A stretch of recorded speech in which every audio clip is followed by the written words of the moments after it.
1, 3, 1, 2, 3. Hey, welcome. What is this called? Oh, 12 podcast episode number 4. This is 4. 3 isn't out yet because I have not finished editing yet. These two will drop this week though, which is I don't know what did it say, the 4th or 5th. Both of them be up by the 6th, 5th or 6th or 7th. And that's on me because I had a really crazy week and it's understandable.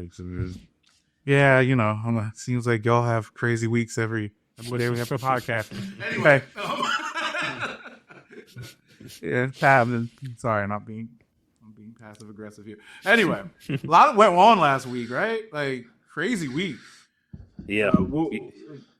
Well, the Kendrick Grammy thing was funny. I mean, that's. Oof. I think that's a big. Is that bigger than sports wise? Anthony Davis, Luka Dončić. Yeah, but yeah.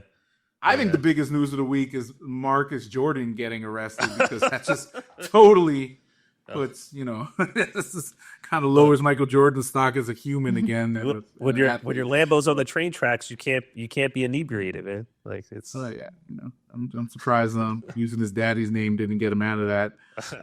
Pretty sure Bronny could have gotten out of that, or whatever. Anyway, but Bronny don't do that.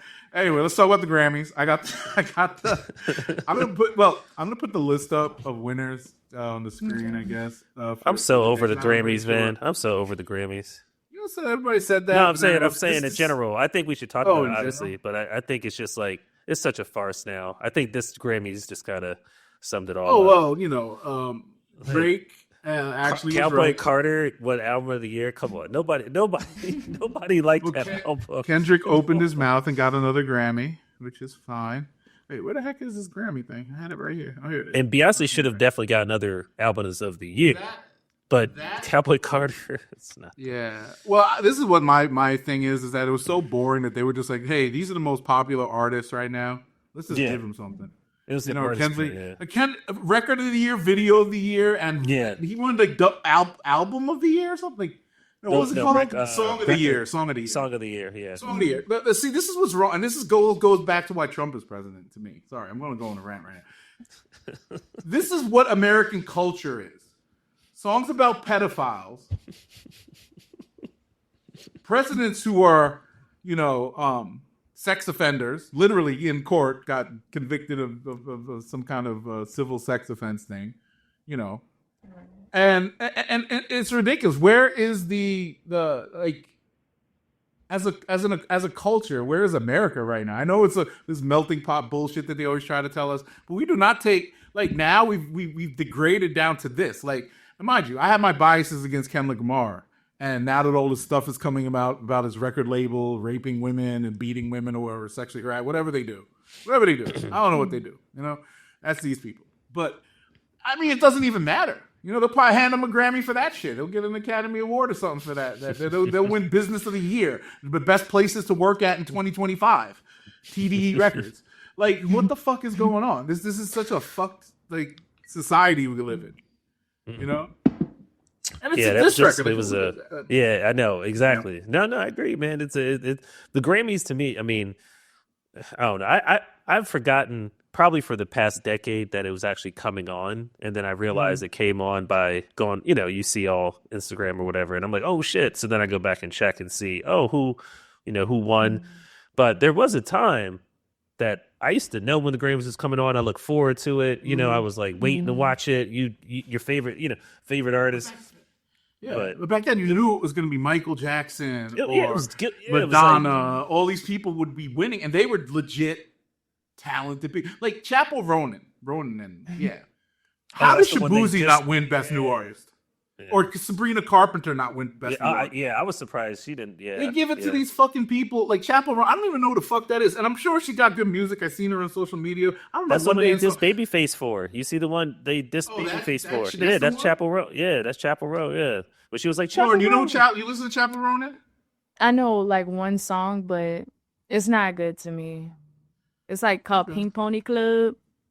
Pink Pony Club. This is what. Yes. Well, did you see the interview? It sounds crazy. It sounds crazy. Is it about pedophiles like not like us? That sounds like some. Did you see the it might be. Babyface? No, I did see that. They were like, they were talking to him. He probably produced on that record that you made, and they over here dissing. This is what I don't get. Like, again, talent. It's talent, and I don't understand why even legacy talent or whatever. I know the industry, like music and film industry, is so enclosed, and there's gatekeepers and all this stuff. But a lot of these people that in the last few years that have been winning, and I think it gives that sense like. Maybe Kanye, like some of the points that he made about like this stuff. He got a nomination this year, but he has like, and this is odd. I saw a list: Jay-Z, Beyonce, and Kanye, and there's one more person in between. I don't know if it's the Beatles or somebody. They have the most Grammys. These four people, right? These four groups or people. Jay-Z and Beyonce have.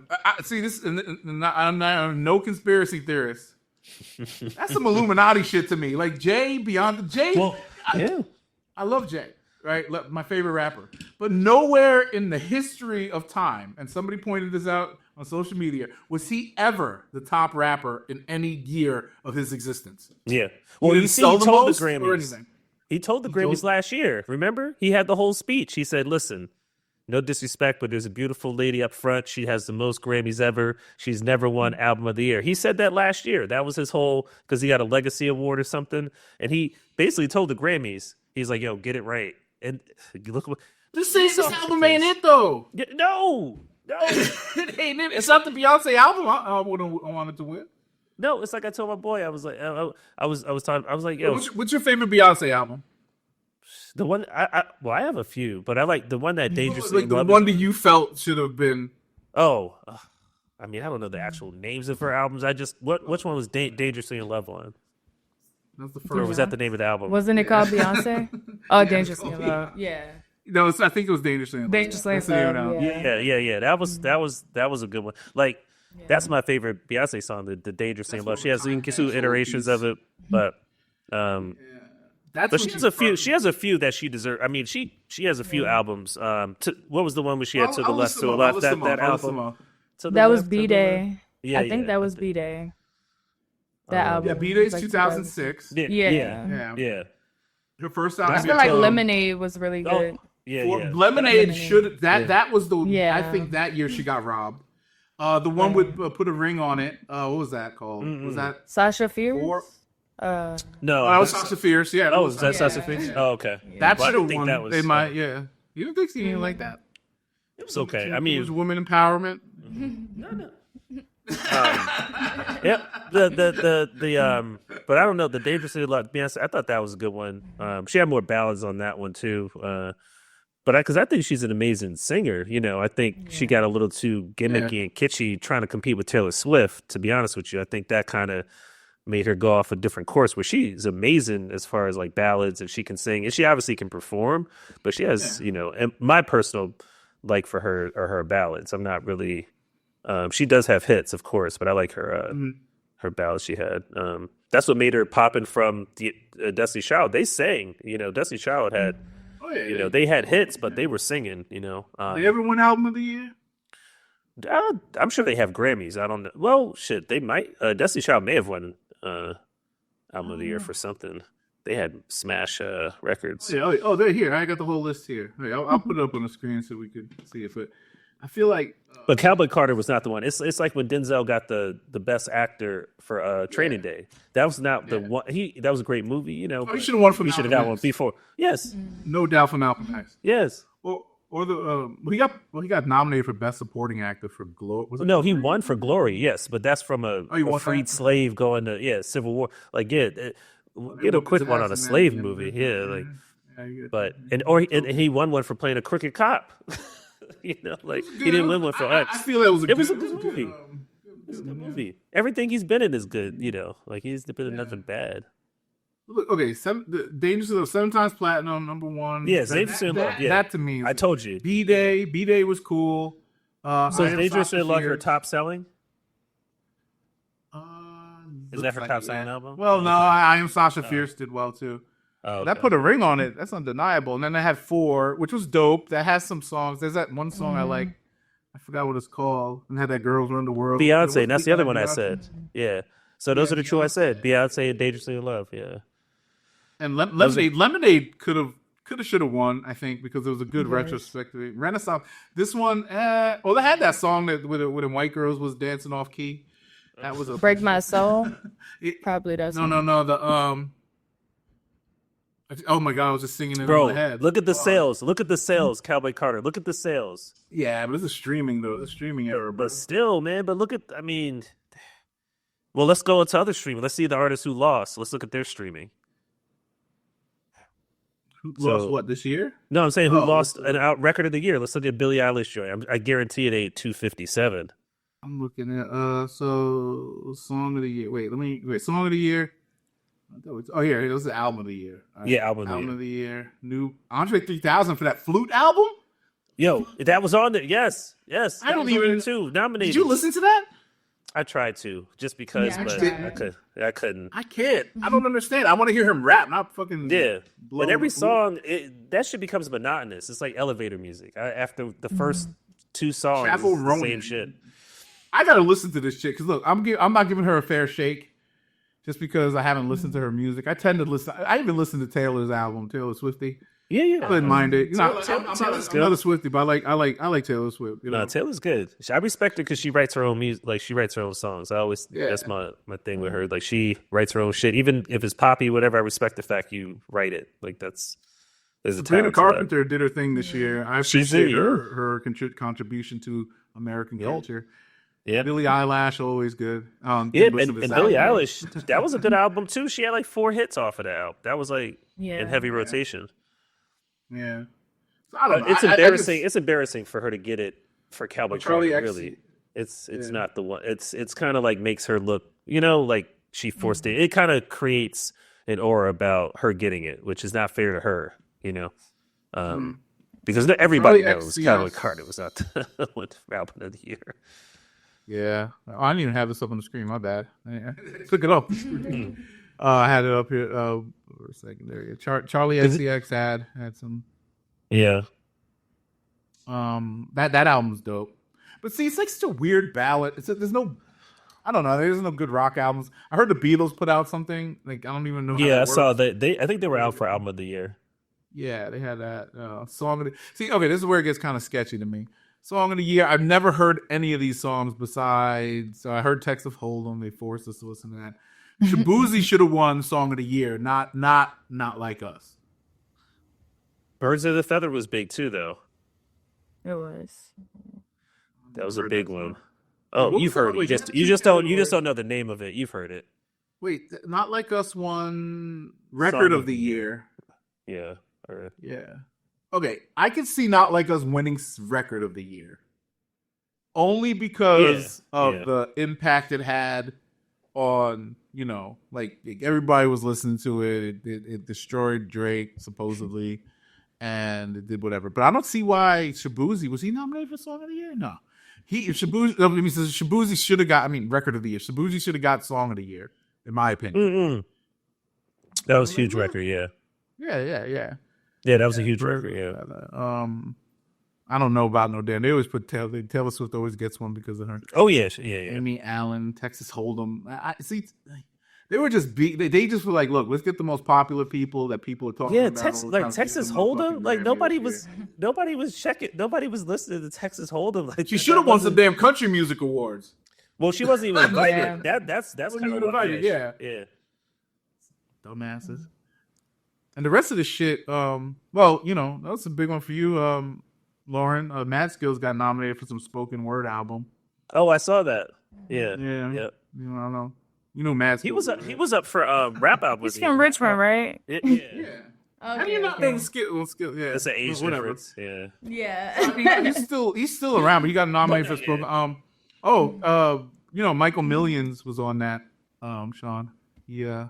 Oh, for wrote on that spoken word. Yeah, he was. Yeah, they're talking about on the thing. He would have got a Grammy if they won, but they didn't win. Oh shit, that's nice though. To be nominated. That's crazy. Being nominated is just an honor. You know what I'm saying? Yeah. It's a serious honor. The Grammy. Well, yeah, I'm over the Grammys, bro. Like I can't. It's just too much payola in that shit now. It's hard to the people will tell you. It's like, right, you put your house on the market and, you're a seller, you tell your agent, I want to sell it for $1 million. It's worth $1 million. It's worth what a motherfucker would pay for it. It ain't worth, it's worth what somebody would pay for it. So if nobody's streaming your album, it's not the album, it's not the record of the year. If nobody's streaming your record, like, just let it be the real talk of the town. You won because you won, right? Remember people back in the day would clap and the loudest clap got you to win at the talent contest? We got away from that. Now, well, it kind of puts like that validates Kendrick's. Well, that validates why Kendrick would win because everybody was clapping for that. But I still don't. The reception that it got. I'm looking at it from a cultural perspective. This is embarrassing. To me, it's embarrassing because it makes Americans look like shit again. It's like we have the shitty president. We got the biggest song in our fucking country is rapping about a pedophile. It's just ridiculous. Like if you got to look in the mirror and say, "Hey, this is our culture," and accept that, that's fucking crazy. I can't personally. That's why I'm like, not to say I'm not going to be one of those people that jump shit. Shit, I make a ton of money in this country. I love America, but we're really going down the path of like that idiocracy, that stupidity they always talk about, and people are just buying into it. A few years ago, yes, in a rap thing, that song would have done thing. Yeah, he destroyed Drake, but it would not be being played. It wouldn't be played on radio. But I guess it's a different era. It's a streaming era, right? Streaming, exactly. Yeah, if it's doing numbers and it's got to, and look, it is realistically the song is what they call a bop now. Is that what they call it? A bop? Like, so yes, it does have that appeal. I'm singing it in my head. I catch myself, not like whatever. It plays well at sporting events. Maybe it is a song or whatever record of the year. But you jumped out the window giving them 5 Grammys. And he didn't put no project out this year at all. Yeah. Besides that shit. 5 fucking Grammys. Yeah. Best rap, best this. But just give them every rap Grammy, which is basically what they did. Yeah. And there was serious like Future and Metro Boomin put out two or three amazing two amazing albums. Who else? Who was up for the top rap albums? Who was up for the rap album of the year? Like I know that had to be a rap album category. Oh, let me see. Oh, that button worked. Nice. I have buttons here that I can press to change the stuff. I gotta get used to it. I know. Oh, so shout out to Chris Brown. RCA is one of our clients today. They won 11. And I'm taking. We just got on the project. R&B. Full credit from a marketing perspective for this. So thank you. Chris Brown, we're doing the slack. Want my Grammy for this since we were part of the marketing at the tail end of this, but whatever. Rap. Oh, here we go. R&B and rap. So R&B, it looks like Money Long. Shout out to Money Long. Actually, we worked on that record too. That's good for Def Jam. Shout out to Def Jam for actually kind of being relevant here. This is all R&B. What did they put hip hop? Here, best rap. Here we go. Okay. Not Like Us, but the nominees: Doce. Oh, Glorilla. Okay. Glorilla. Eminem. That album was dope. This Common and Pete Rock album. I know, Sean. I know you into this shit, but like you like this. This was actually a dope album. Yeah. I listened. What the hell is Cardi B? This song is. I mean, this song is alright, but it didn't. Oh, that's best rap performance, best rap album. Yeah. Oh, okay. Yeah. A lot like of, that. see this? Yeah. See, if I would have gave the best rap performance to Like That, because that's the song that sparked this whole thing. Yeah. And look, you got three top artists on there. The rest of the stuff, see, between Like That, I mean, Glorilla, Not Like Us, and Like That were the only two here that, and then, Doce, I like her. I have to revisit the album again, but she's cool. I like the way she rap and sing well. She's got a lot to say. I like her look. You fuck with Doce, Lauren? Yeah, I do like her. She had to grow on me, but I'm learning to like her. Yeah. So when is this one's Kalani been? Oh, Jordan. Oh, this is a guy. This is a guy who did a song about Kalani. Okay. Spaghetti. I don't know that one. I think it's Beyonce. It's a Beyonce song? I never heard about that. Yeah. Still don't trust you. That's dope. Oh, yeah. The Weeknd's on it. Big Mama. It's okay. But shout out to RCA on that one. 3, Rhapsody. Rhapsody won best. Oh, come on. Respect to women rappers, though. I mean, they're killing it. But Rhapsody? I'm not a big fan of Rhapsody. I don't know. Best rap song. Huh. Oh, yeah. There we go. Best rap song. Yeah, Not Like Us, of course. Which, Carnival. That I mean, in my head, that should have won. Yo, Kanye crashed so he wasn't invited to the Grammys at all. Him and his naked wife. They just jumped out of a gold platinum Mercedes Maybach and went into the runway. Everybody's taking pictures. They go inside and then they kick them out. You know what I meant? Like Kanye really he really fucks with Ty Dolla $ign though. That's like his boy. Like he does a lot of shit with him. Yeah. Ty Dolla $ign's dope though. You know, Ty Dolla $ign is like he wrote a lot of records, bro. That guy's like he's talented. Yeah. Not Like Us, best rap album. I'm surprised they didn't give this to Kendrick too. They make all diss songs into one like EP or something. Just give him. They didn't give. They gave it to Doce. Oh, Doce was best rap album. He wasn't nominated for best rap album. Yeah. No, but this is dope. I didn't know Doce won. I didn't even see that. That's dope. That's her first album, right? I think this is her second album. Oh, okay. Yeah. This one is just like way more popular than her first album. Why was this nominated? Might delete later. That's trash. Yeah. Why would they put that on here? The Eminem's album was dope for the most part, and We Don't Trust. We Don't Trust You should have won, in my opinion, but that definitely has some hits on there. Yeah. That would have just been a double down to Drake, right? It would have been like.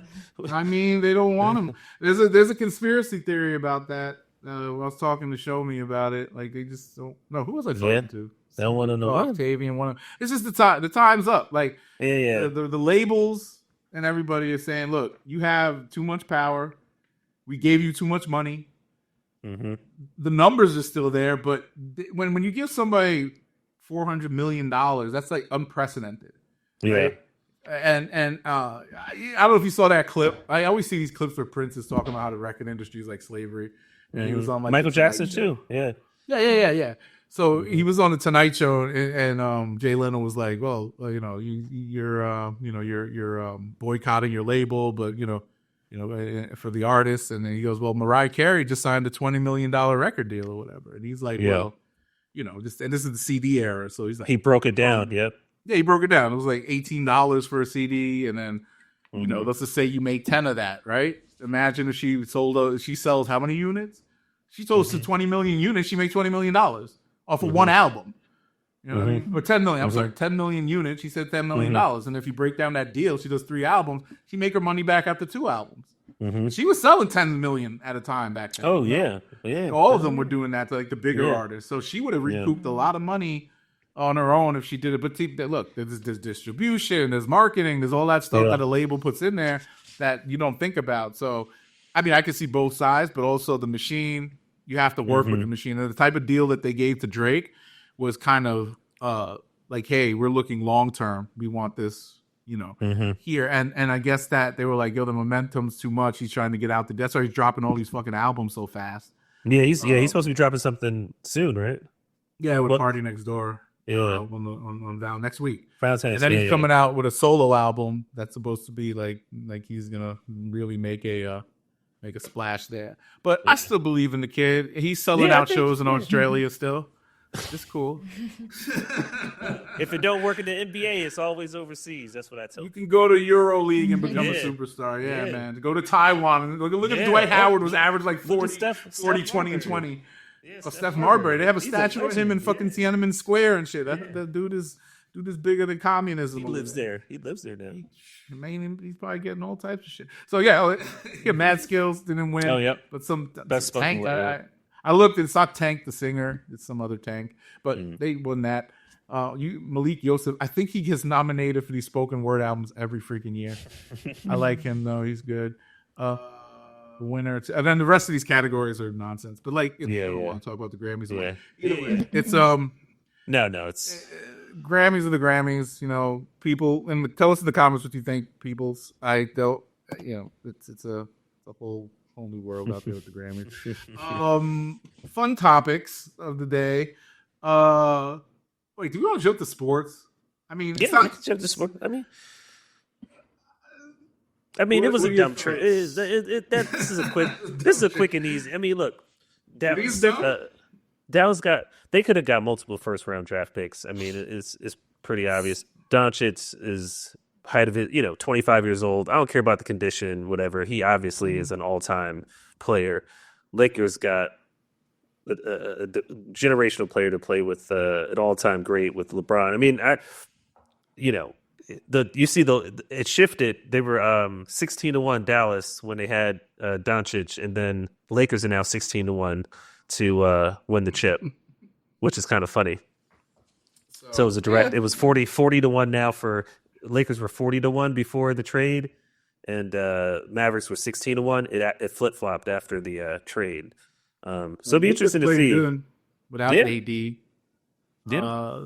I don't, I'll be sad when Austin Reeves, they're going to get rid of Austin Reeves. They have to. Yeah. It doesn't make sense to keep him, but I love him. He's still great. But the whole reason, in my opinion, that hey, Laura, have you been following this, by the way? Do you follow sports? I know you don't follow sports, but you had to hear about this, right? I know the Lakers recently played. Look, I don't know too much about sports. Do this for me. If we say something funny, just make sure you're paying attention to the time that's running on the thing and mark that down, because I want to make sure I clip it up. But what was I going? Oh yeah, the new owners of the Mavs, the majority owners, Marion Adelson. He's Sheldon Adelson's wife. He passed away. Their whole plan is to they want to bring a casino to Dallas and make it at the new arena that they're trying to put up there for the Mavericks. Which is great, but Texas is a very conservative state. They don't want gambling there. So they've been going back and forth, and this was a big, to me, like, this is what the speculation is. This is the rumor. This is just a big fuck you to Texas. Like, okay, we'll just tank the team. Because it makes, you're right. It makes no sense. They got nothing for him. And the only thing is that guy, their GM, he might be they just hired him off the street for no good reason, because he doesn't look like he knows what he's doing.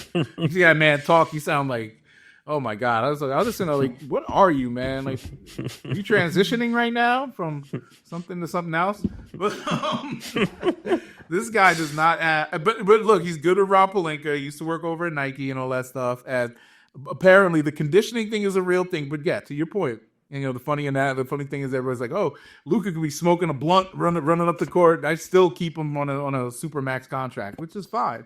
But you're seeing, like, the result of that with 2 or 3 other players in the league right now that got the super max. That what's his name, Zion, right? And who's the one that's always hurt? Embiid.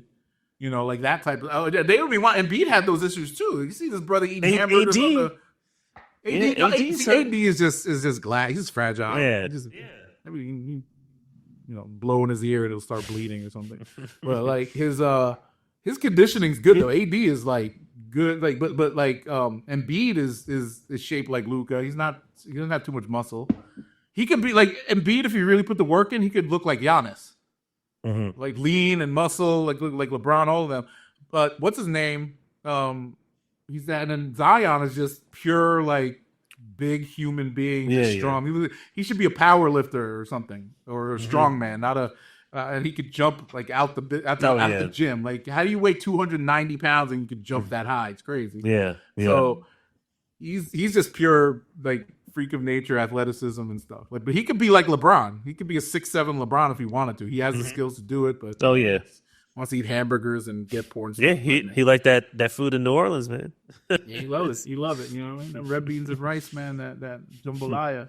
Well, he's so not. But they're dealing with it. Every time he plays, he still puts up 27, 8 and 8 or something like that. It's crazy. And Luka, of course, can. He didn't look bad. I saw him when they did the press conference. He didn't look that fat. His face looks a little chubby. Whatever. So we'll see if it happens. I mean, I think it's a good thing. I think LeBron is going to fit in well as a number 2 here. We'll see. I think they're going to make a good run this year, because the way the team is playing right now in the moment, that game last night against the Clippers, because they lost against the Clippers last night. I don't know, was Kawhi playing last night? I fell asleep. I didn't watch that. Not sure. I don't know if he was playing last night, but either way, they beat the Clips last night, which was great. They blew them out. They blew out their last 3 people. They blew out people in their last 3 games, I believe. Except for that Philly game where they lost in Philly. But it was a good road trip for them. This is a good run. They played away technically. So when they get back in a couple of days, I think they're off the next 2 days, and they come. Luka's supposed to make his appearance. They're saying he's come back a little early. He might play this on Saturday. Okay. Portland. So I'm gonna stay. I'm gonna tune into that game. It's gonna be a little pre-Super Bowl jump off. Play. Yeah. So we'll see. But either way, everybody's been talking about this trade all week. I feel that there's dual things going on there, like the insider job, because Palinka and this guy have a relationship, so he would offer up Luka to him, because they really didn't get anything for Luka. I like Max Christie, but he doesn't, like, let's just say Max Christie is worth Luka's pinky. and AD is probably worth one of maybe Luka's legs. That's it. And they'd have to give up all their draft picks and LeBron and AD for Luka. That would have made sense if they shipped out everybody to get Luka. Because LeBron has a no trade clause, but that would have made more sense. And LeBron is winning now. If they all went to Dallas, LeBron, everybody, the Dallas would win a chip this year. For sure. Whatever. Moving on. Have you all seen those clips of that woman that's stuck in Pakistan, that New York woman? Talking about, did you see those clips? Yeah. Yes, I have. What is it? I saw the whole thing. She won $10,000 or something.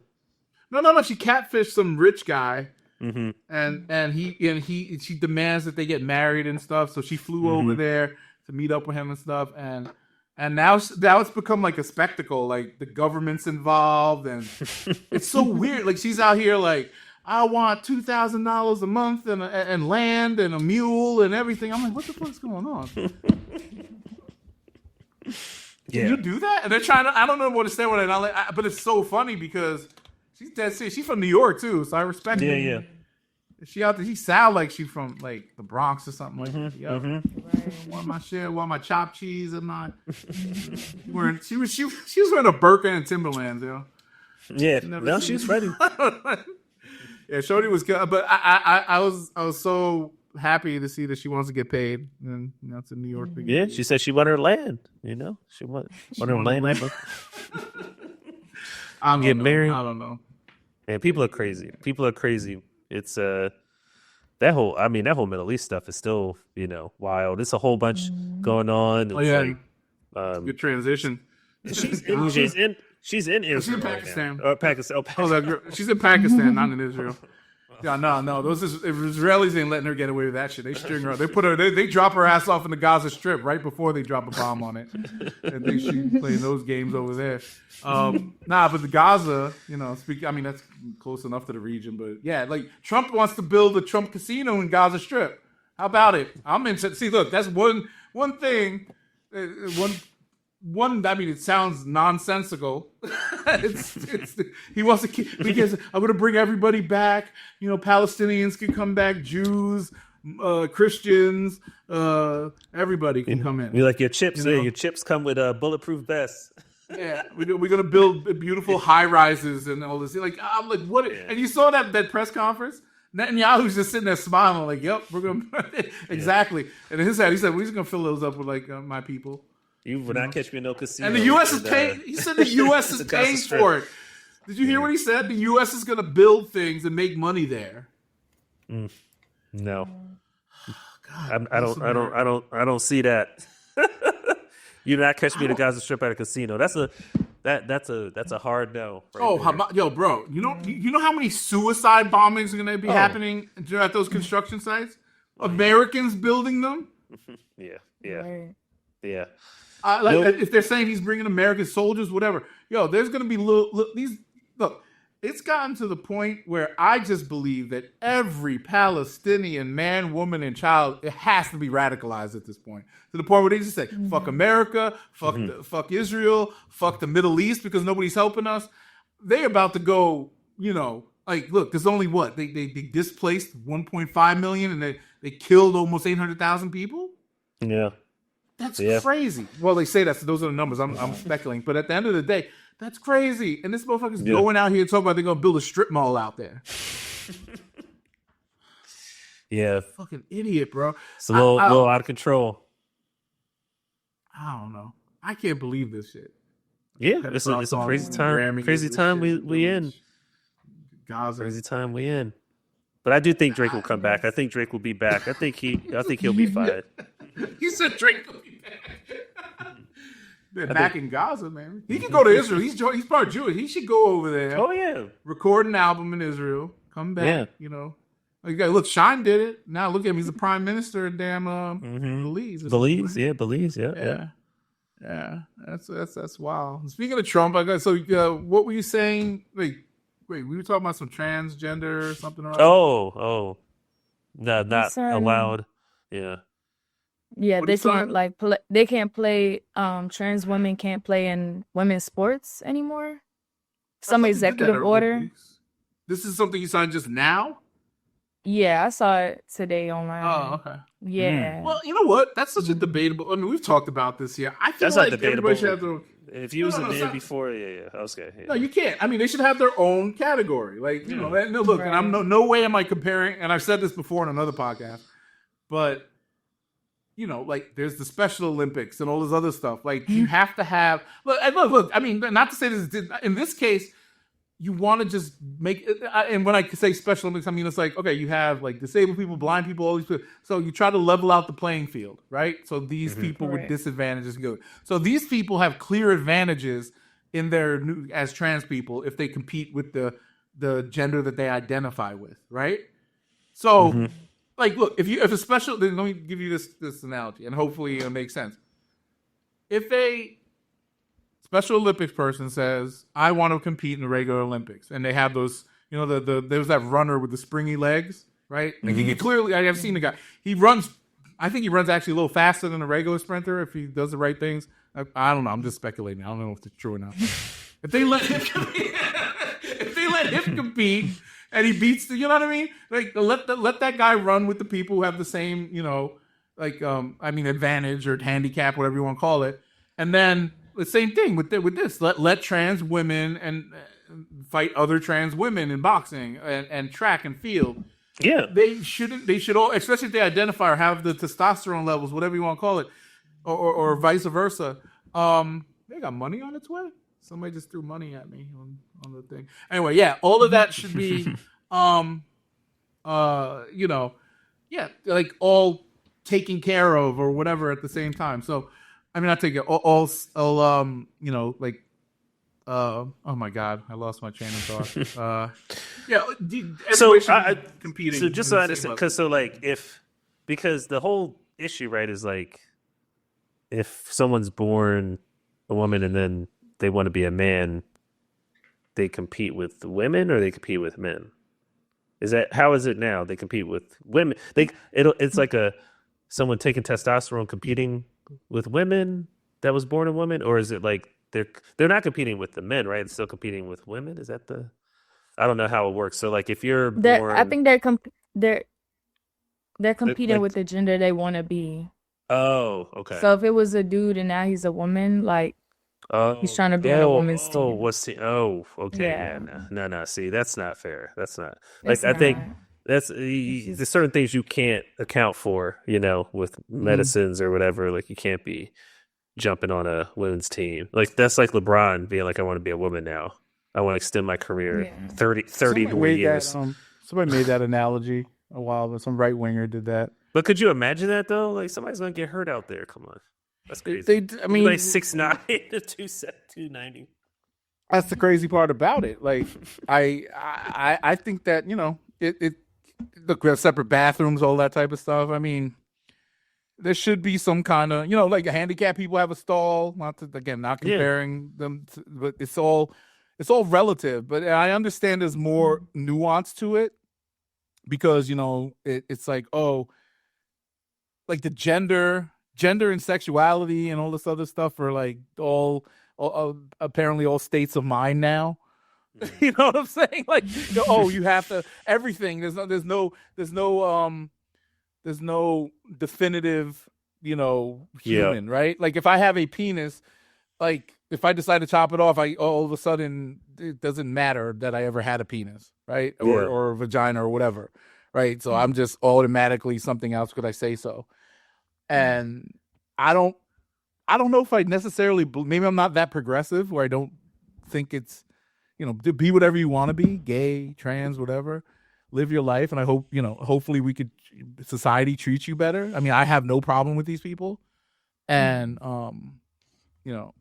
I support all of their stuff, but also, like, ain't that sweet for black people in America either, or whatever, and then I can only imagine how bad it is for a black trans or a black gay or whatever. So it's bad, but like when it comes to sports, I think in this case it's a harsh treatment. Maybe there should be a better policy than what he just did, like, because I know he just wants to eliminate the whole category, but maybe the next president does something a little bit better that makes it easier for that group of people to get along. The small percentage that they are, No, it's tricky. It's tricky. I don't know. So speaking of trans rights and people, Marcus Jordan, the man, you've been waiting for this one. He literally can't keep his nose clean. God bless the Jordan family and the billions of dollars and shout out to MJ. Yeah, the greatest of all time. The greatest of all time. Greatest of all time. Yeah, I guess he's the GOAT. Definitely not the greatest basketball team owner or father, for that matter. I can't help. And it's funny. This has nothing to do with basketball. I know that. But it's funny, like when you go on social media, and I joke with you about it all the time. I throw out there, well, he can't be the GOAT now. It's not, Jordan's a great player. I'm not going to put this as a definitive strike against him, but it also shows that, he was more concerned about winning than actually winning at life. Because you could tell that him being on the road and all that other shit definitely affected this nigga. Marcus. He gave him every opportunity. Piece of work, he gave him every opportunity to, take advantage. Sometimes kids. The only thing this boy has ever done was open up a sneaker store. Well, sometimes sometimes kids not.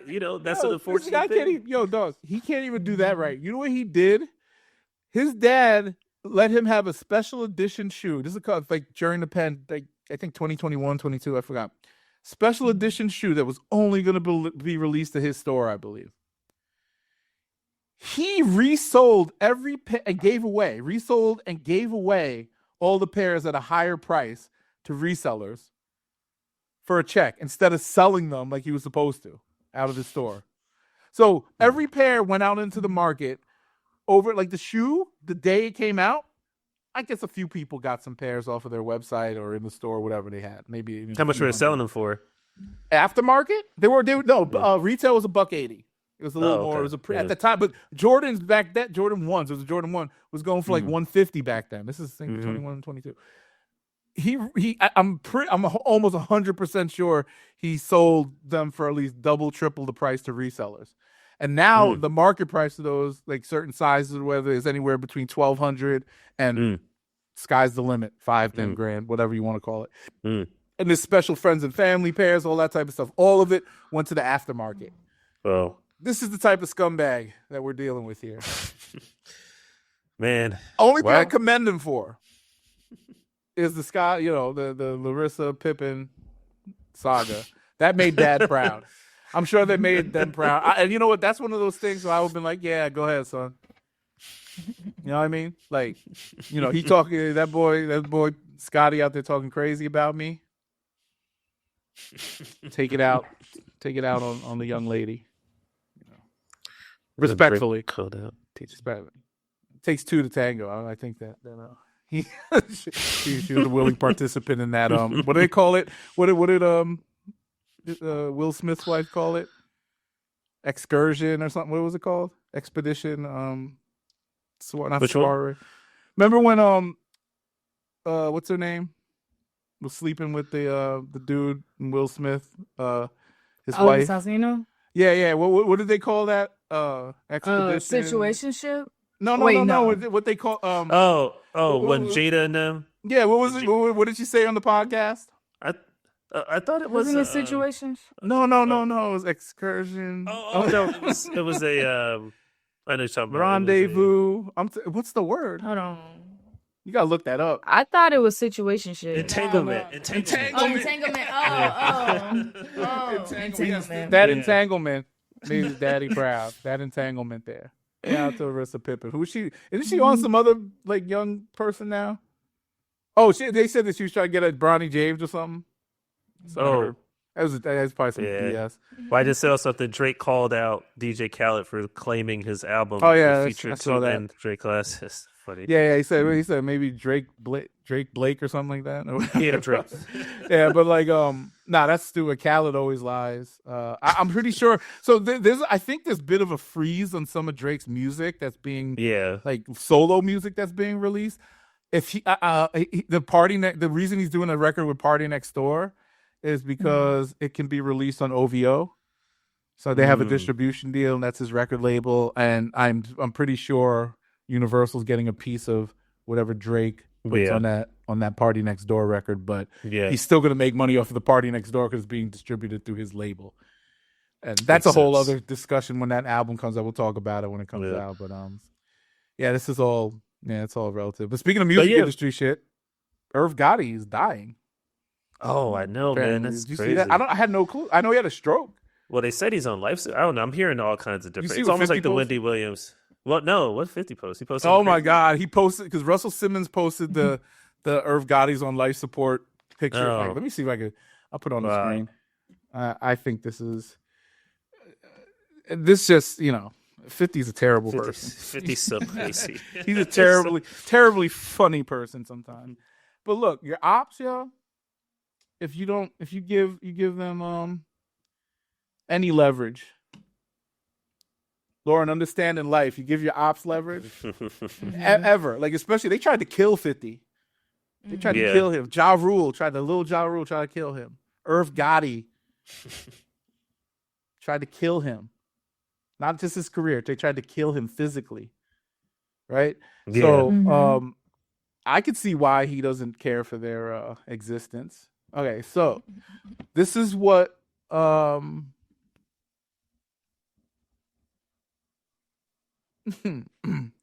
do you put that up here? Thoughts? Like, what is that? Hold on, who? Irv Gotti on life support. No, this is what Russell Simmons posted because Russell, they're all close. So Irv, Jay, all those guys at the Def Jam back in the day, and they had all the Jimmy Butler traded to Golden State for they made it happen. Kyle Anderson, and Dennis Schroeder. So Jimmy Butler to Golden State in exchange for Andrew Wiggins, Kyle Anderson, and Dennis Schroeder. So they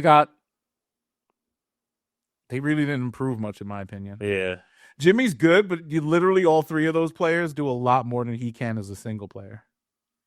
Wow, that's it. But those young guys are going to get some play, and I think this takes a little bit of defensive load off of Steph. Or whatever. Yeah. And we'll see how it plays out. We're talking about Irv now. God rest his soul. Yeah, I know. Irv Gotti, the man who used to eat, drink, pop pills, everything. He's on life support now. Arguably a groomer as well. We heard stories. I was in the game back then when he did stuff. But this is a lifestyle choice, man. Like you had a stroke. I don't know what's going on. He might have some kind of cancer. Maybe his liver is going. Well, it's diabetes. I heard. Yeah. Oh, the diabetes. Yeah. So, why couldn't he get on those? Well, it looks like he was on something like Ozempic. Yeah. He lost a lot of weight. Yeah. But I think he probably just wasn't eating right. And stuff. Yeah, and then you said lack of exercise, all this stuff. Russell Simmons always tries to. I ever tell you Russell Simmons hit in the Twitter days? Russell Simmons wrote to me in a DM. Oh no. Hey Lauren, I was we're my phone is I was searching for you. Follow Lauren on the socials. This is her Instagram. It's not private. Hey. Let me see. What did 50 Cent do? It's crazy. Oh no, you gotta see this. He reposted that. I hope he didn't take it down yet. It's so wild, yo. Here it is. Read the cat. Can you read that? Can you see the caption? Yeah, Dan, I wanted him to see my new shows. Give a fuck. Yo, man. He's on life. Wow. Yeah. Again, lifestyle, bro. And I feel like, and this goes, I'll even put myself in that category because I don't don't take care of myself the way I should be, and this is the type of shit that happens when you overindulge in stuff. Like I know Irv. The story. He's told those stories and drink that. I seen the shit. This thing was. I'm talking about. They were popping ecstasy, Percocets, everything you could think of back then. This is the early 2000s, whatever. And he was fat back then too, so he didn't care. Oh, and just all of the like the bad behavior. Like all the women, the thing he was trying to pimp out, like Corinne Steffens, all these different people. So look, I don't feel bad in the sense that this is the life that he chose and these are the consequences of it. I do feel bad that another great executive, a person who made it or was part of a great run of music history, at least in hip hop, is probably going to be leaving us in the next couple of months. So prayers out to his family and everything. But this is the path that man chose, and I'll never forgive him for making Jay do Super Ugly.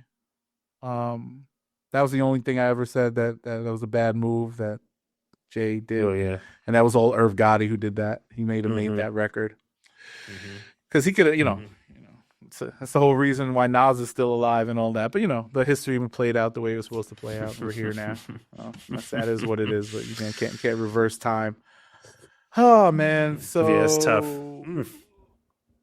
Break it down. Since we're talking about 50, this BMF thing. What's going on with Big Little Meech and everybody? Oh man, so obviously Lil Meech was, and I say that specifically, a big star on the show BMF that everyone loved. I mean, I love BMF the show, but we all know Fifth's arch nemesis is Rick Ross. So he hates Rick Ross. Rick Ross hates him. It's a back and forth banter they've had for many years. We're well aware of in the hip hop community. But Rick Ross had a photo op / promo thing with Big Meech, who's Little Meech's dad, who just came home. Everybody knows, right?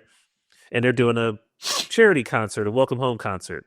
So you had this whole thing on Instagram, and obviously 50 seeing Big Meech with Ross rubbed him a certain way. So 50 posted text messages where Lil Meech is basically just professing his love to 50, saying, "Hey, bro, like me in real life. Like I would give you a shirt off my back. My Ross is. I don't fuck with Ross. He's just trying to help me pay.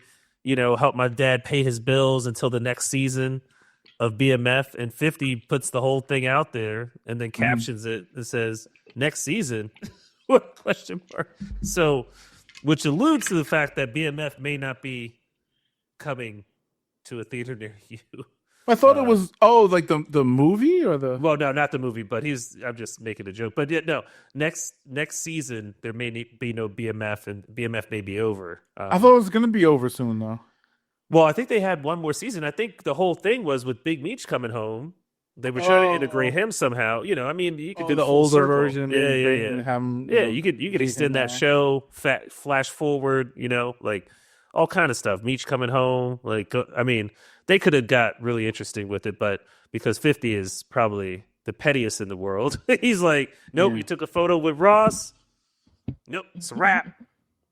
So it's kind of sad because I feel like he did take Lil Meech under his wing, right? He paid for Lil Meech to get acting classes. Like he really was like big homie in Lil Meech, and Lil Meech has nothing to do with none of this.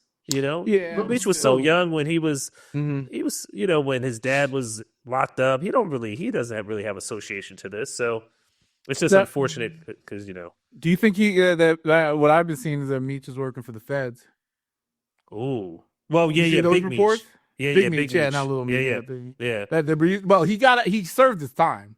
But he has a lady who, because that guy Cuffy that got locked up. So apparently Big Meech, while he was in prison, I mind you, set up a 100 kilo deal, and Big Meech didn't get any kind of indictment allegedly through that lady, and but Cuffy was indicted for this specific, because it was, she owns the rights or had POA for BMF and all that, and somehow she's connected with Jay-Z as well. There's some connection there with Jay-Z. Like she has connections really deep in the higher echelon of hip hop. Oh, is that's not the Rock Nation lady, right? Yeah, I think so. Yeah, Oh, I that's think her? it's the same way. I think so. But actually, we That's should the look one it up that 'cause Tekashi 6ix9ine was calling a snitch. well, yeah. So there may be she may be the counter, the same type of situation, but What's I'm her name? sure there's plans. Oh, that's Desiree Perez. That's not. Desiree okay, that's Perez, different. right? But she's basically the same type of situation. It's rumored that she's a fixer. She works for the feds. She helps protect and See, yo, that hip hop police shit is real. yeah.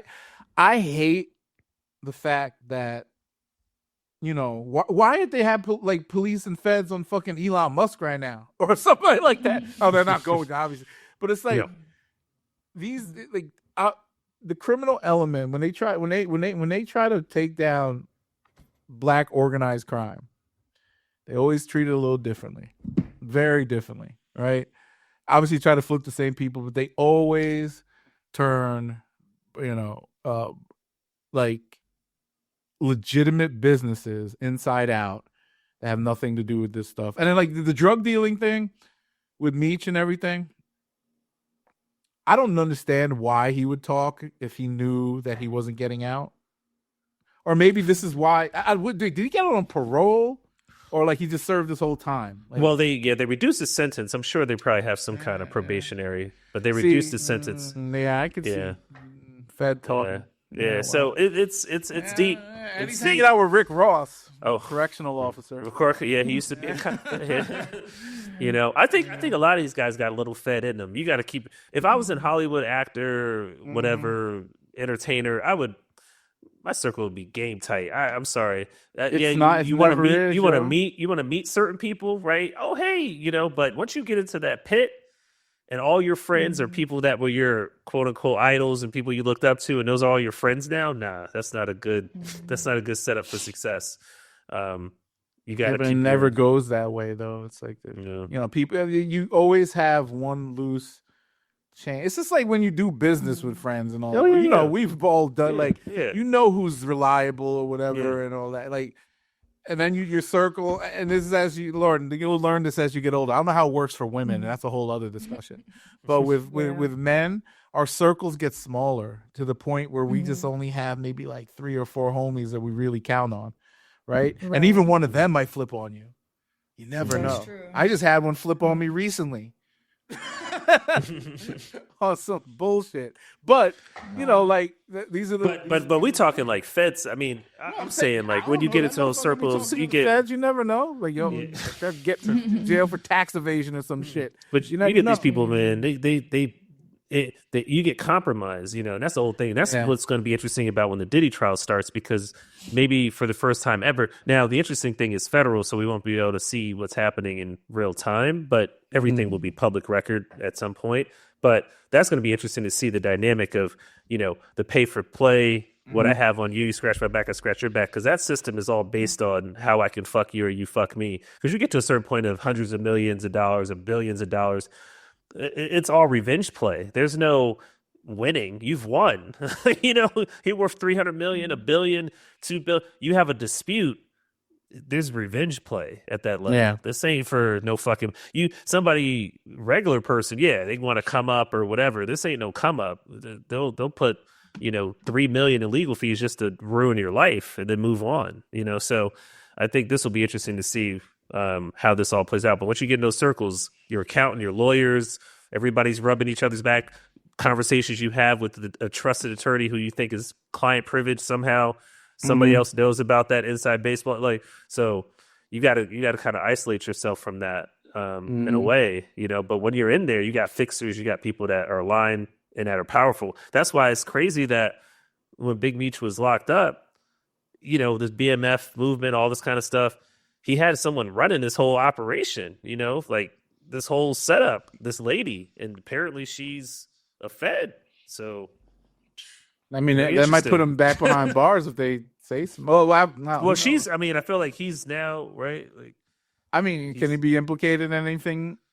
Well, it seems like he's like a derivative because it is documentation that they're connected, right? That's his right, and there's documentation that she's a Fed witness, and she apparently set up the connect. But Meech was never implicated because she set up the connect to someone else. But she's running BMF. Why would she be doing a 100-kilo deal? Obviously, Cuffy, whatever there, because he ran the St. Louis division or whatever of the BMF. So Cuffy and Meech go back, and somehow, some way, he does a deal with this lady, which I would think is off the strength of the relationship with Meech. Why else would you be even fucking with her? Yeah. So he put two and two together real quick. Like, the fuck? So I don't know, man. I don't know. It's crazy. I don't mess with these people, man. I don't know. I'm glad I'm kind of happy homie's out, but at the end of the day, that wasn't my era either. It's like, Yeah, it's a different. it wasn't time. our thing. Yeah, it was a different time. They do. Dude, I saw the documentary. When is Rayful Edmonds? Is he out? He's out, right? He out, but he died. Yeah. Oh, he had a died. heart attack. Yeah. Oh, that sucks. Yeah. Yeah, he was the big drug runner in DC, Lauren. If you didn't know that, in the '80s, early '90s, he was like BMS stuff. Yeah, I mean, like, you know, ties. We're all civilians here. We just like this is all like soap opera to us. Never had no ties to the streets, but it's fun to watch, talk about. Yeah. Yeah. What else is going on around here? I haven't seen government's all fucked up. I don't know. Anything going on in the woman sphere that we should know about, Laura? Like anything going on? Remember, you are a part of this podcast as much as we are. You can bring up anything you want. If you want to talk about things that are relevant to your whatever it is women do. Yeah. Right now I can't think of anything specific, but if I do, I'll let y'all know for sure. It's funny. Like going into this week, I was thinking about like what the hell's like really going on because it's so. I was excited for this episode because I was like, oh, there's so much to talk about. But realistically, yes, there is things to talk about, but it's just like it's always the same nonsense over and over again. Like how do we get into this? Like, it has to be more extreme though. Like something crazy has to happen, more crazy. Like I wasn't phased by like. Well, the plane situation we didn't touch on. More planes crashing? No, but just in general, that whole situation. I thought we talked about that last I week. thought we talked about it. Oh, did we talk about that last week? Okay. Yeah, we did. But Because the episode's not out. But it was another plane crash in Philly, I think I heard. Oh, yeah. Oh, yeah. Yeah. Well, that. I mean, I told Sean that happening. Well, this is somebody threw out this stat. I think it's kind of. I don't think it's there's no statistical like truth to it. That happening, a plane crash, 3 planes crashing or aircraft crashing within a 24-hour period like that, statistically, is a 1 in 5, 55 trillion True. Chance. Yeah. So It's definitely exponential. I mean, it's. But that whole FAA thing, like I'm hearing right now everything's kind of regular, but if there's another crash that happens, I will totally just point the finger at this administration for dismantling the FAA. Oh, you know what's actually what they're doing with the what's that shit that Elon Musk people wanted access to? Oh, the Treasury thing? Yeah. What do you think of that? Well, that's not going to happen. It did happen already, man. They gave him no. What do you mean they gave him now? No, Congress has to approve that. No, they already got access. I heard. I thought they had access. Already. Like Trump said here. All right, No, they might already have. They're gonna just let them do Congress, it. Congress has to approve. They cleaning house. You know anybody that got fired? Any of y'all? No, I don't really. I know the scheduling change is going to affect a lot of people because a lot of people, with young children, have been working from home for years and now having to go back to an office. That's going to because childcare is as much as your salary. Like you're gonna drop. Several $1,000s a month if you want to put your child, if you have a young child, put them in childcare. So that's gonna cause some problems, for sure. But no, I don't know anybody who's gotten fired per se. I don't know. What about you? You don't know anybody who works at the government, right? Yeah. Who, me? I know a few people, but a lot of contractors. Yeah, some contracts are like kind of being not renewed. So I told you about that $1 million deal we lost out on because of the contractor, the supposed DEI hire getting canned, and not being able to push through the budget. Even though the budget would have been frozen anyway because they're not spending any more money on stuff like that. So, well, congratulations, white women, disabled people, and veterans that voted for Trump. You now have less opportunity because they definitely weren't handing out a ton of opportunity to black people. Even though you make black people the face of every bullshit that they do. All this, it's just amazing. What do you guys think about? What do you guys think about Black History Month?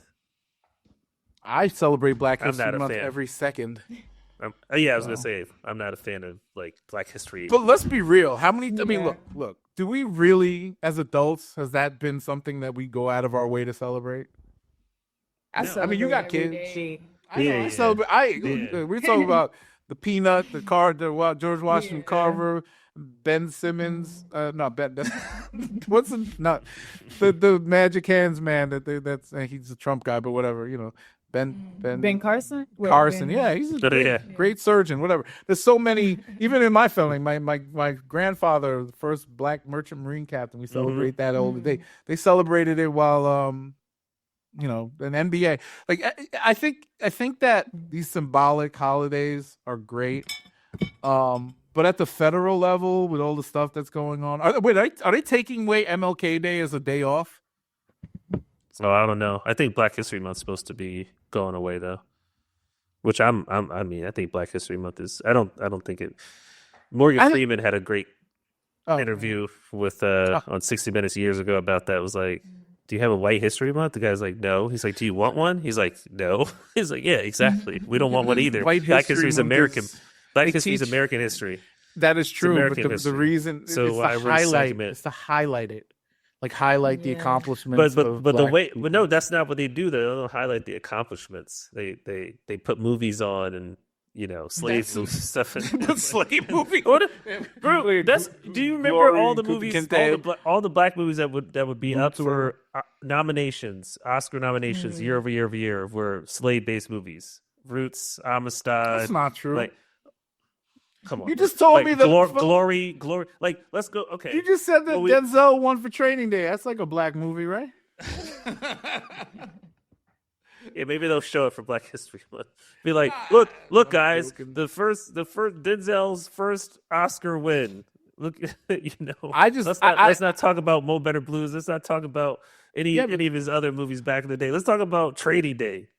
Trading Day. That's what I want your introduction to Denzel Washington. You know as well as I do, a Spike Lee joint scares white people. Like you got. Whenever Spike Lee makes a movie, they give him money to make these movies because they, critics like them, the Hollywood likes them, all the super liberal types. Black people like them, obviously, even though some of it's outlandish. Like he stretches lines of stereotypes and culture and all that stuff. But I feel like there's a lot of good artistic black stuff, like the stuff they put on HBO. What's that? What's the girl's name that does the Insecure show? Issa Rae. Yeah, they did the hip hop show, the Def Comedy Jam, all that stuff. HBO is an innovator in black culture when it comes to that. They got it right. They did it better than BET, in my opinion. You could quote me on that, people. HBO has done a better job of catering to the black culture than BET. Throughout history, like BET kind of got watered down. I don't want to say whitewashed, but watered down over time. Like when we grew up on BET, Teen Summit, Caribbean Vibes. Remember that? They had a news show. Yeah, that dude, when I went to this conference, the homie from that news show, I forgot his name. He yelled at me. Did I tell you about that? The light-skinned dude that used to host that BET news show. Well, back in the day, I don't know. He yelled at me on stage, told me to sit down and shut up. Oh, that was I forgot his name. Yeah, but when I used to watch BET back in the day, you got real perspective. We used to have Jet magazine. We used to have remember Jet, remember Ebony, remember Black Enterprise. Yeah. All the magazines tell us what's going on in industry. Yep, that is what needs to be talked about. Black now? As much as Tyler Perry has done, is he like the culture now? Because BT be showing all his shows and stuff. I don't know what else they have on BT. Anybody watch BT anymore here? No. So I they don't have no Rap City anymore. They don't play music. Well, yeah, and that's the thing. There's no everything right now is so pigeonholed. There's no foundational support for quote unquote black enrichment, right? Like I said, we used to have BET and all that, right? It was like a thing, but we had things surrounding that. The guy who started BET had, Black Enterprise was involved in, and Jet Magazine would have all types of stuff about, different articles and things, and Ebony Magazine was very influential back then. You had foundational, and that's going back to when we had people, speakers, and things that foundationally supported enrichment. Now all we got is Dr. TV. Umar. So we got TV. Shade Room. See, Black Twitter. Oh my God, it's sickening. I look at this stuff. World Star. Yeah. It sickens. But look, it's entertaining, but it is not representative of actual culture. Yeah, that's the underbelly of the culture, and I don't really. There was a time and place for that, right? Look, and even back then, you had like all those gangster bands like Fed Magazine or Don Diva, but even that made Don Diva, like you like the Don Diva and Fed, they were all about prison, the interview prison and all that stuff, giving perspective. Like, there's this is the bad stuff, but these are what these brothers are doing inside, and this is their stories.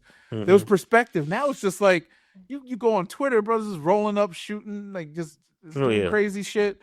Like fights, World Star, all that nonsense, and it's like it's it goes across the board. You see white people doing the same crazy shit, but like you don't have a hub for culture like you used to. Like BET was BET. Now you have to find a space for it on Instagram, on TikTok, on Twitter, on YouTube.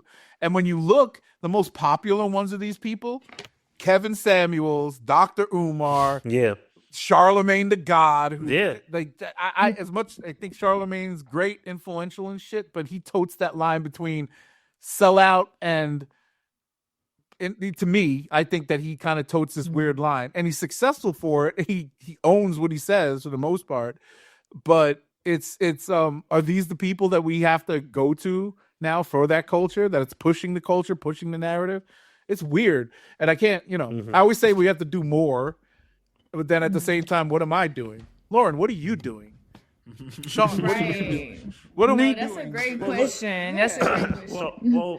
Well, no, I think what we do is, and this is what I always say, is we have to be conscious of our situation and where we are individually, right? And like I do my part, right? And I have a business, right? Completely black owned. I employ, black folks, right? Like I give people opportunities, and the consciousness of knowing that when you do go on that journey to start a business is to understand that, hey, that's part of a responsibility to make sure you support your own community, or at least give your own community an opportunity, right? Yeah. So I think inherently we have to be at that point in time individually, right, in order for us to like understand and come together, because so many times, we get disenfranchised by the fact that we want to win the race that we're already losing as a group. We individually want to be the first loser, right? The closest person to the person that is a millionaire, or whatever the case would be, wouldn't be the closest, and we wouldn't be the only person, so we could look back and tell our constituents, hey, you got to harken back to I'm wearing a XYZ or whatever the fuck it is. But, it's great. Remember how, and then like I'd see all the stuff how like with LeBron per se, like how they criticized him for keeping those guys around. Like, you should be dealing with bet. If you're gonna deal with bet, you should deal with real black businessmen, not putting these guys on. And now they run shit. They have production companies. They're the biggest one of the biggest sports management and consulting firms. They run some media. Obviously, LeBron's the enterprise right there. They everything that they're doing, and it was based off of five guys that he kept around him, right, to do this stuff. And then they built this thing that's employing tons of black people, and making things better. I get criticized sometimes for. And I got, I'm going to say my wife does this all to me. What are you doing? Like when I ask her, like, what do these organizations do? I'm not going to name them, but like, what does the NAACP actually do? What does the Congressional Black Caucus actually do that helps black people in the long run? Absolutely nothing. Absolutely nothing, because you still see Chicago's fucked up. Democrats run that. And then look, I sound like a right winger talking right now because that's what they always cite. But if Chicago is so fucked up and Democrats and black Democrats or white Democrats have been running it DC's so fucked up. All the parts of these countries, every major city has these fucked up areas where all the black people live. What the fuck are we actually doing? Like, then if we can't even govern ourselves, run our own thing, control our own culture, what the fuck are we actually doing? And I think that having the things, Sean, that you do, Lauren, that you may potentially do one day or whatever, are all pieces that bring us to that sector where we could actually go and work together. Us just being here, and why I'm so hard on my group. Like, like people right before the podcast, I was yelling at them for being 5 minutes late the past 4 weeks. Combined 5 minutes late, past 4 weeks. Whatever. The point is that you have to have, like, I just feel like there's so much. I'm trying to be around people who are dedicated to not just a cause, but believe in, like, the bigger picture of things, and I not necessarily get to buy into it. I could be full of shit and lose it all one day, and I'm sorry, Lauren, I wasted your time. Sean, I wasted your time. Octavian, whoever's working with Mike, whoever. Like, I feel like, I could say that one day, but at least I tried, and I did. In the time that we did it, hey, you got a little money in your pocket, you learned some things, and that's all you could do, because everybody, you can only go so far, and you've seen the like people fall from the top. You're seeing it right now. Like, Drake employs tons of fucking people, right? And if he, mind you, he's not going to fall from the top, but if he ever did fall from the top, at least those people now have their own outlets. Those producers, those handlers, those financial advisors, those people who did business with him, his managers, all that type of stuff. Same with LeBron James. He could fall apart tomorrow and lose it all, but at least we know, all those guys around him have these things going on, right? And that makes me happy in the long run. Like, if everybody, like, you guys, if we did this and it got to a point where, hey, we're getting millions of views and all this other crap on YouTube and all this other crap, and if you guys decided to do your own thing, yeah, whatever. But we had a platform and it grew to something, and all of you were successful doing your own thing, right? That makes me more happy than seeing, that's just another black person doing what they can do. I'm not gonna be bitter about that shit. I ain't gonna be like Joe Buttons and shit on the guys because they left. I'd be proud of y'all and just go do the next. Well, that's thing, the whole thing. You gotta be happy for someone in the culture. Just in general, I'm happy for whoever is successful, whatever the case may be. But I think I deal with it in real estate. It's a lot more of us as far as that are in real estate now as real estate agents and things like that. But a lot of times, bro, it's harder to get business from a black real estate agent than it is from a white real estate agent, which is kind of crazy to me. It's like, and that's a thing we need to fix. Can we work together as a community? Can we do stuff like that? Exactly. And it's like, I always think of it like this, because I'm never the person that's like, oh, you closed the deal, why you didn't send it to me? Whatever. Like, I'm always happy for anybody to be winning. But my thing is always like, just again, back to the consciousness of it. It's like, let me send my guy a deal. Like, I got my people. I work with whoever. Everybody has relationships. But my thing is always to be like, let me break off. Let me send my guy a deal. Let me do this. Let me see if I can help, my man out. I haven't seen him in a while, right? Because socially, I get invited to a lot of events in the black community. I'm outside. I'm doing all these dinner. I have a lot of friends in the industry, right? That I go to their parties, birthdays, blah, blah, blah. But then when it comes to the business side, these are all real estate based people in our community, right? Or I'll cut a check for somebody's event. I'll help, But when it comes to like breaking bread, nothing really comes from that. But I can do a $3 coffee with the white person, and I can get $1 million deal, bro, which is crazy to me. I'm not gonna sit here and put out business like that. But remember the last time you fucked with a nigga? That shit. All of that shit. That could have ended you if things fell a little. But and that's because motherfuckers trying to protect their best interest and not think about absolutely. Like, you weren't even in a position to you weren't even in a position where I'm not gonna get into, but you know what I'm saying, like and that's the type of stuff that pisses me off. Like, hey, if you're gonna obviously that person wasn't a good actor, but at the end of the day, you gotta and those are life lessons. We gotta that's why I keep stressing that, keep your circle tight. If you see something off, you gotta move the right way. You know what I mean? Like if you see something on, and this could be me, you, whoever, you gotta always move the right way and understand that this might be something, but I don't think it's a good thing right now. And also whether they're black or white. And part of the big thing, I would be cautious, safe, whatever, but also taking that risk sometimes can be fruitful, and if you're doing it with the right people. So, and that's with all things in life, right? But it's just so weird in the black community. Once people reach a certain level, you could talk to Jay-Z, Beyonce, whoever, Oprah, that they distance themselves more and more from opportunity for other black people. And then you have brothers like 50 Cent, who clearly does not give a fuck and has provided so much for so many black people in and outside his circle. And you can see it, but he's still, white people love 50 Cent. Yeah.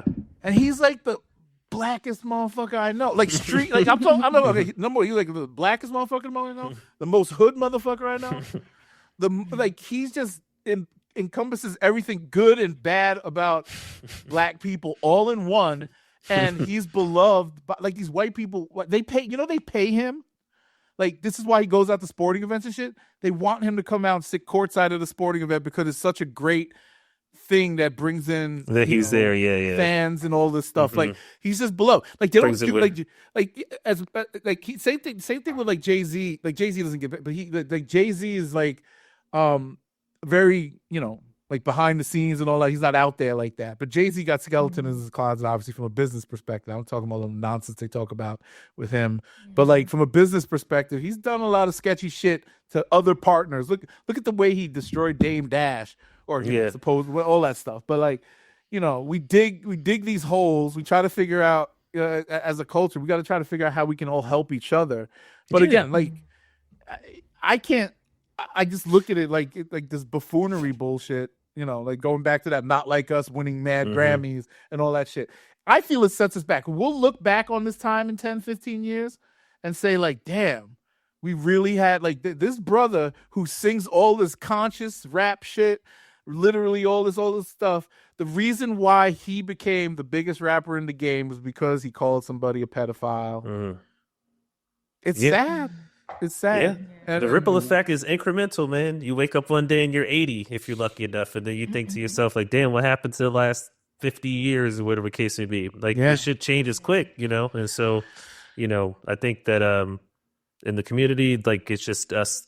We just always got to be conscious about that fact that, we are running a race that's a losing battle with all things considered, right? So why do we shoot ourselves in the foot, so many times, as far as holding on to information, not just divulging how you did what you did for real, nobody really wants to give real pearls. Like, you sit somebody down, tell them exactly to the T, like, hey, this is step one, step two. People will tell you what they did, but they won't tell you how they did it, I built $1 billion business, but I would tell a person like, yo, you only got one life to live. Like, what you gonna do? Most white people write a book about it and tell the world how they did it, which is not. I don't believe in all that shit. I think self-help books and stuff are stupid. Yeah, but it's more. Yeah, they'll like I said, you could be at a dinner randomly. Or at a bar or whatever, and you could just start talking shop and never know it could be $100 million dude, like, and just will give you complete game about everything. Like, this is what you need to. I just got linked up with some. Like, so now I live in Ohio now, so I think I told you about this today. I linked up with a couple people doing some things, real estate development and all that. The wife and I want to get into that type of stuff, and I'm working on a plan to bring culture to this Dayton, Ohio area, and we're gonna pitch it to the city and some of the affluent people. There's a lot of millionaires out here, which is crazy. So I was surprised, and we were at a couple of events. I think we're gonna go and do another networking event at the end of this month. But there's a lot of money in these rooms where people will invest and do certain things if it makes sense. And the idea that we have is going to bring more culture to this place. It's going to be centered around food and stuff like that. And, like Dave Chappelle lives out here. We're going to like just tie in the community to bring more things. And like, look, it was always when we just chatting with a brother at this thing, and I didn't know what he did, and like I find out all this information. They're working together. Like it's a bunch of white people, a bunch of Asian people, all types of people that just want to see Dayton, Ohio become something and be put on the map. And we were just talking at the same time. I went out to dinner with this guy last night. We were having that same conversation because he grew up in the hood in Dayton, lived out here his whole life. And he sees all the stuff that we talk about, like trying to understand it. He's trying to, fix, like, talking about like helping the kids understand financial literacy, which is a big thing. Lauren, do you understand financial literacy? Do you invest? Not as much as I should, but what does that mean? Something else. No, I'm working on a lot of things personally, and that's one of the major fields for me. Yeah. Well, if you ever need advice, Sean and I, well, Sean more so than I don't. I mean, I have a strict regimen, but I skim off the top a little bit of my savings and investments. Sean is like to the T. He literally had he had a jar. He used to have a jar where he put his allowance in there or something, right? You put like, this is how much money I'm spending. Because I would only deal with cash, yeah. Yeah, only in cash. Mind you, this man had a platinum card or all this stuff. I'd leave the house with $20. I would bring no carb, no nothing. I'm like, you'd be hustling drinks to me. You'd be like, yo, get me a drink. But yo, look, I chose to buy drinks, so I did. But like, but we still had a great time. That's the thing. You're living. If you're willing to sacrifice at a young age to get to a better place when you're older, you don't have to work till you're 65. And look. Hopefully, in the next couple of years, I'll be there because I've made some bad choices, and it's all bad choices in the sense of like how I spend my money, not because I make bad investments or anything. I spend hundreds of thousands of dollars on clothes and shoes. Since you've met me, I've never had this is my whole outfit's brand new. Every time I come here, it's a brand new outfit. I'm wearing brand new sneakers that I only wear in the house because I don't go outside. I buy shoes to look at them. So all this stuff, I have all this stuff, cameras everywhere for no good reason that I'm not using. So long story short, I made bad choices with money. I also am married and support the whole house, but that's a whole other story. But we I know that I'm financially secure because I have these investments sitting on the side that I've curated over the past 15 years, 10, 15 years, whatever it's been. So understand it doesn't mean you can start, dude, if you can start at $5 a week investing in some shit or putting it aside in a high interest bank account. It's something that keeps you, your mindset on seeing something grow. And by the time you realize it, you'll be like, oh shit. Yeah. And if they have programs in Richmond, like Virginia has different grant programs, or there's all different ways to buy like real estate because DC has a whole bunch of no down payment. Because I got my first place when I was 20, so I was super young. So that's how that's crazy really start to build it. Yeah, his mama bought him a car and he sold it. And like, if my mom bought me a car, and I don't know if it was a nice car. Did she buy like a Geo Prism? It was a Honda Civic. No, Honda Civic. Yeah, I would have sold it too. But was it a nice one? It was brand new. It was brand new. It was LX, Honda Civic for a guy in college. That's a nice little whip. Yeah. It was either way, 19, he flipped it. Yeah, he flipped it, and then bought a piece of property with it. Then he wasn't, mind you, he wasn't struggling at all. Like he just decided, hey, I'll just take public transportation, or I'll do this. You know what I mean? Yeah, take the train every day. Yeah. This was in the cut too. It's been Southeast DC, which is man. That shit was hood, man. And I bought another one in the same building, another unit in the same. Yeah. So, but I think I walk to the train every day. Like take the train to work. And then so that's in our mid-20s. I remember calling you up one day, and you said I called, and when you started getting into investing. He's like, yo, I just I just made $50K off of just trading a stock today. I was like, what? He's some guy, one of your mentor guys, who we met at a networking or at a bar or whatever, decided to let you day trade? So what happened was I used to go to the library every day. So I would just study like game theory, financial theory, like all kinds of shit in the library. I would download syllabuses and get the books and read through it, just like textbooks and shit. Like, so I was nerding out on financial stuff. And so I go to the library 6 days a week. And I was working one time on a weekend. There's a small title firm, basically a company that does the same thing company I own. But I was working there, and the attorney there was like, where are you going? You know, because it was a Saturday, we were just getting some shit done. And I was like, oh, I'm going to the library. He was like, library? What the fuck? Like, where you go to the library? So I broke it all down, what I'm doing. And so he just happened to have a closing, a settlement with this guy who was like into trading and shit, was a big options trader. And I came up. The dude hand wrote me a letter and was like, I never meet people in this area that ever know anything about finance, or would you like to do lunch? I was like, yeah, fuck it, you know.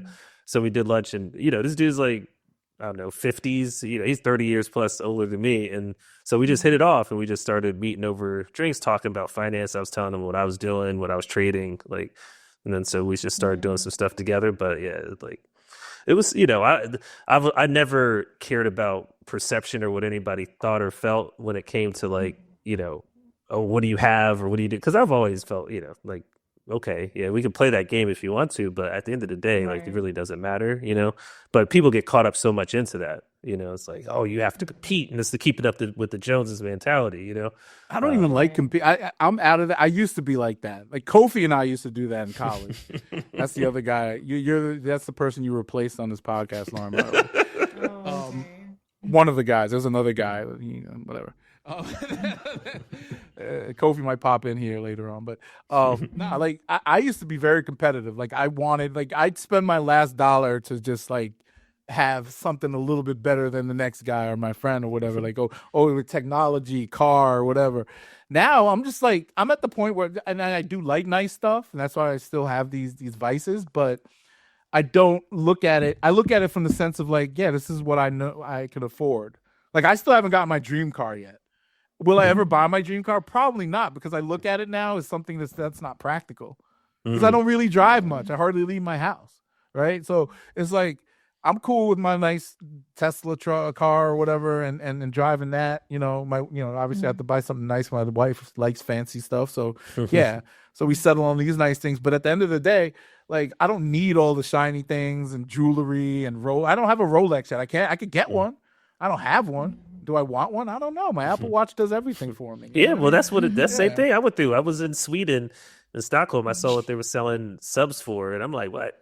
This is crazy. So when I got back home, I called my watch guy because I had a Rolex. I'm like, hold on. I called my watch guy. He got a watch guy. Yeah, and I was like, yo, but I always had wanted a Rolex. That was the whole thing. I went through that whole phase, you know. When you spend like 10 grand on a watch, it's a different experience. You know, it was like, but I'm like, shit, I sold that shit for like 20 in Switzerland. I'm like, I can sell it for this much. So it never was like, oh, I just want to have a Rolex or make so I can make sure it's an investment. I can have one. You know, I'm always willing to take that return on investment. And that's the whole key. I sell with my sneakers. I will sell a shoe. I sold a shoe that I bought for $150 for like damn near $2,000. And I didn't even wear it. I was just sitting on. I was like, do I really need this? No, shipped it off. But those are the decisions you got to make. Yeah, you know what I mean? I think that there's, as you start developing mentally, when you see business happen and all that type of stuff, and be around people like different, but not just. I think if you have more, I'm gonna give it to you this way. You're very blessed to be exposed to men who do business well. Now, yes, I am. Before you are exposed to women, because sometimes the perception of how women get to certain places is different, right? There's only so much perspective that you can get, and this is one of those things I always try to tell my wife, like how men negotiate, how men talk. Obviously, we have that edge because we negotiate with other men, but that's that there has to be a certain level of confidence and accomplishment that women have to have before they can, very like have the balls to like do things like that. And I feel like hanging around, this is what builds like great character in people, like having that type of influence. And I'm not saying that I'm a good influence or Sean might be a good influence or any of these people we might talk to are good influences, because we all fuck up. But I just feel like there's always a better, it's a certain perspective, and you could always go back and say, hey, other person, or talk to, women and other people, or just find out where these people are, what spaces they're in, and all that type of stuff. Just, and again, I always tell everybody around, ask me questions. I know a lot of people if you're interested in doing whatever. So Sean knows a lot of people, you know what I mean? So you've got to want opportunity to get opportunity. We feel that, Yeah. that makes sense because you could be handed all types of opportunity and not do shit with it. But those Right. people that are handed that privilege, who are lucky enough to be in certain spaces and do all that type of stuff, they always ask questions. They always want to do more and contribute or whatever. And yes, it pays off with finances. You get money. You get perspective, all that type of stuff. So, Very true. don't be late next week, both of you. The moral of the story is Just don't be late to the podcast. Nah, but for real, that's like, I've always appreciated that. Like Sean taught me a lot, all the people I work with in the tech field, and now that I'm kind of in marketing and music business, it's all I learned so much, and there's a lot that I like, a lot that I hate, but you just got to do better, right, in everything that you do, and be an innovator, a game changer, or change maker, or whatever. Yep. Anywho, That's true. So That's true. we hit the 1:30 mark. Yeah. It's good. Yeah. I thought there wasn't much to talk about, but I like that little No. conversation at the end of that. I appreciate you all. Next week, I'm going to try to, I wanted to get that guest on there. We will have, hopefully, I don't know, I just heard some news. We might have rapper Chaz French on here, or one of us. He just, I think he's working on a new deal, and we could probably announce it next week, hopefully. Okay. Because the project's supposed to be coming out. But, study up on Chaz. Chaz is actually very dope. I don't know if you listen to him. Now, he's got some records. He got a record with Nick. I think he got records with a lot of very, and his album's going to have some people. I think he got Pusha T on his album, some other people. So, yeah, we'll get to it next week, hopefully. 2 weeks with him. But next week, I might have his manager on here, Octave. Well, he's supposed to be on this week, so whatever. Anywho, that's a wrap. Thank you for coming. See y'all next week. Bye. See you next week. Bye.